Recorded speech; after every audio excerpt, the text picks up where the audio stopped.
যদি লাগা যায় 40 লক্ষ টাকা, 40,000 টাকা, এই বলে যদি আপনি 10 টাকা দিয়ে লটারি কিনেন, বাকি জীবন কান্নাকাটি করে তওবা করতে হবে, এরপরে ক্ষমা হবে কিনা বলা যায় না। জুয়া খেলা চিরদিনের জন্য হারাম। জুয়া কোনো নির্ধারিত খেলা নয়। প্রত্যেক যে খেলাতে টাকার হার জিত আছে সেটাই হলো জুয়া। যার কারণে আন্তর্জাতিক ক্রিকেট, ফুটবল খেলা দেখতে আমি নিষেধ করেছি। আন্তর্জাতিক খেলাধুলা চলে, যে গল্প চলে যেখানে, সেখানে বসে থাকাও হারাম। সূরা মায়েদার 2 নম্বর আয়াত, ওখানে আপনি বসে থাকতেও পাবেন না। আন্তর্জাতিক খেলা হলো জুয়া।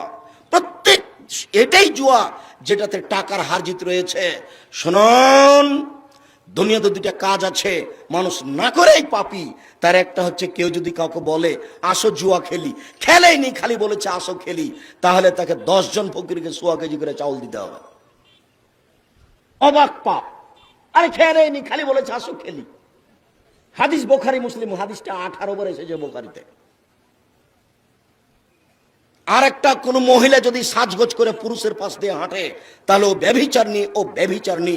রাসূল সাল্লাল্লাহু আলাইহি ওয়াসাল্লাম কথাটা 2 বার বলেছেন, অথচ মেয়েটা জেনা করেনি।